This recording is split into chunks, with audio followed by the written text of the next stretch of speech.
Hello students, good morning बच्चों जैसे कि आपको पता है कि अब आपका रिवीजन स्टार्ट हो गया है। कल मैंने आपको इंग्लिश का फर्स्ट चैप्टर एंड ईवीएस का फर्स्ट चैप्टर आपको रीडिंग जो कराई है, जो समझाया है, वो मैंने आपको वीडियोस भेजी थी।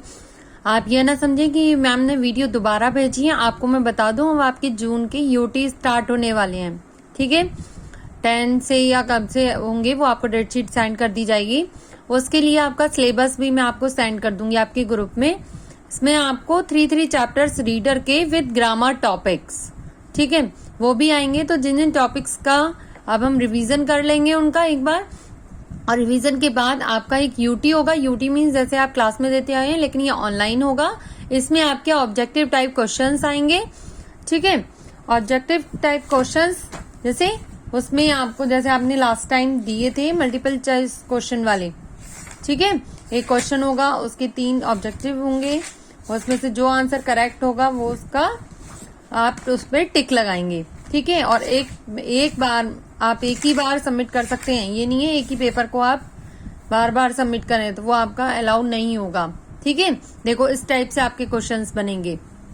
जैसे एक क्वेश्चन दिया हमने, इसके 3 ऑप्शन दिए, इनमें से आपको क्वेश्चन पहले रीड करना है अच्छे से, उसमें जो ऑप्शन आपका करेक्ट होगा उस पर टिक लगाना है, ओके। तो चलो हम इसका चैप्टर 1 एक बार रिवाइज कर लेते हैं। ये रीड कर चुके हैं वैसे हम।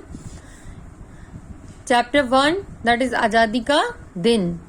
गांव गांव में, गली गली में, नगर नगर में, डगर डगर में, सबका मन हर्षाया है, आजादी का दिन आया है। डगर क्या होती है? राह, और हर्षाया मतलब खुश होना। आपको हर वर्ड का मीनिंग भी पता होना चाहिए। जो इसमें शब्दार्थ आपने लर्न करी है ना, शब्दार्थ में से भी आएगा फुल चैप्टर्स के अंदर से, ठीक है। देश प्रेम का दिया जला है, मन में उठा एक जलजला है। जलजला क्या होता है? तूफान, ठीक है। देशभक्तों की कुर्बानी से जो चाहा वह पाया है, आजादी का दिन आया है, ओके। किसकी कुर्बानी से पाया है हमने? देशभक्तों की कुर्बानी से, ठीक है। जो मैं आपको ये बताते जा रही हूँ, इस तरीके से आप अंडरलाइन करते जाओ उनके नीचे। जनगण मन सब मिलकर गाते। जब हमारा तिरंगा लहराता है तो हम सब मिलकर क्या गाते हैं? जनगण मन, जो हमारा क्या है? राष्ट्रीय गान। तिरंगे को सब शीश नवाते, शीश मतलब सिर, नवाते झुकाते। मस्त पवन के संग झूमकर हमने जश्न मनाया है, आजादी का दिन आया है, ठीक है। तो आप इसको एक बार पोएम को दोबारा रीड करेंगे।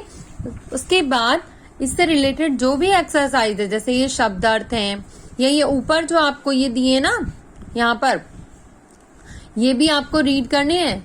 ये नहीं है कि आप ये समझें चैप्टर के नहीं है। जैसे यहाँ पर क्या पॉइंट्स दिए हुए हैं? स्वतंत्रता दिवस का मुख्य समारोह लाल किले दिल्ली पर मनाया जाता है। जो मेन इसका समारोह होता है वो कहाँ मनाया जाता है? लाल किले पर, ठीक है। इस दिन प्रधानमंत्री लाल किले पर तिरंगा झंडा फहराते हैं। आपसे ये भी पूछ सकते हैं कि 15 अगस्त पर लाल किले पर तिरंगा झंडा कौन फहराते हैं? प्रधानमंत्री।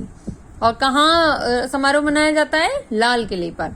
गणतंत्र दिवस पर राष्ट्रपति समारोह की अध्यक्षता करते हैं। और जो गणतंत्र दिवस आता है कब आता है? 26 जनवरी। उस पर राष्ट्रपति करते हैं अपनी अध्यक्षता, ठीक है, उस समारोह में।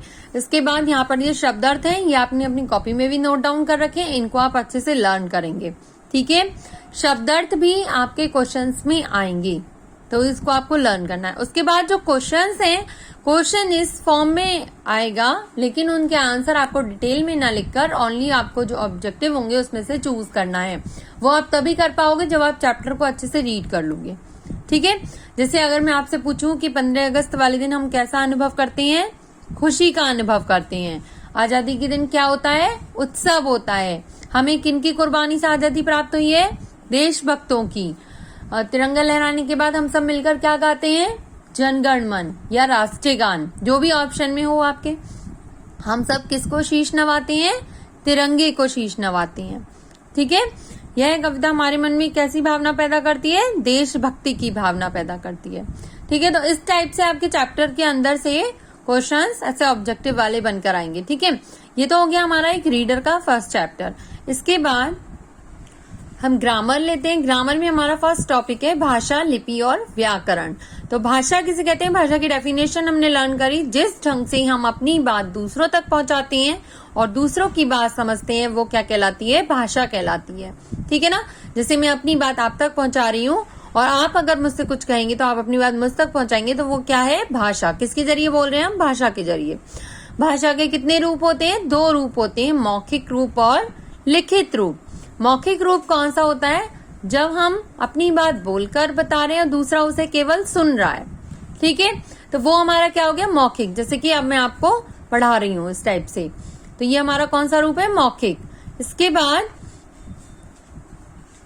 ठीक है, नेक्स्ट है हमारा लिखित रूप।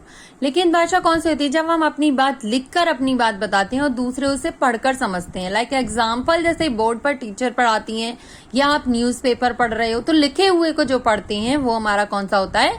लिखित रूप। जैसे आपको अगर कोई मोबाइल पर मैसेज भेज रहा है तो हम मैसेज भी लिखा हुआ पढ़ रहे हो ना, तो वो भी हमारा लिखित रूप में ही आएगा। आपको कोई एग्जाम्पल देके क्वेश्चन भी पूछ सकते हैं हम। ठीक है ना?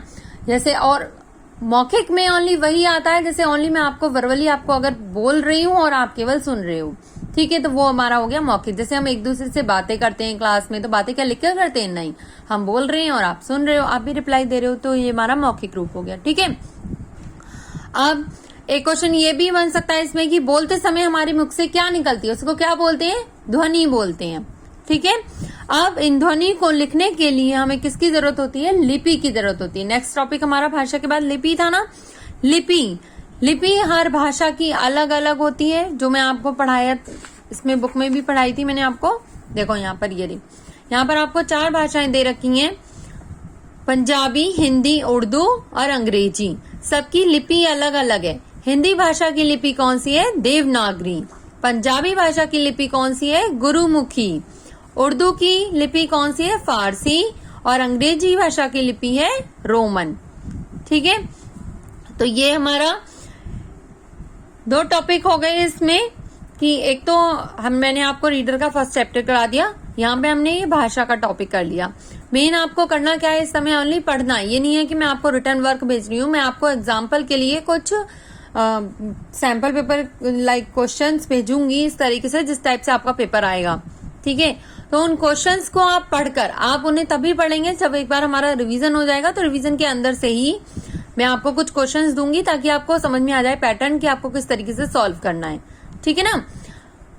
तो आप वो क्वेश्चंस पढ़ लेंगे, लेकिन उससे पहले हम रिवीजन कंप्लीट कर लेते हैं। आपको सिलेबस में आज या कल में साइन कर देती हूँ, उसी सिलेबस के अकॉर्डिंग आप अपनी तैयारी भी करते रहेंगे। आज के लिए इतना ही। Thank you.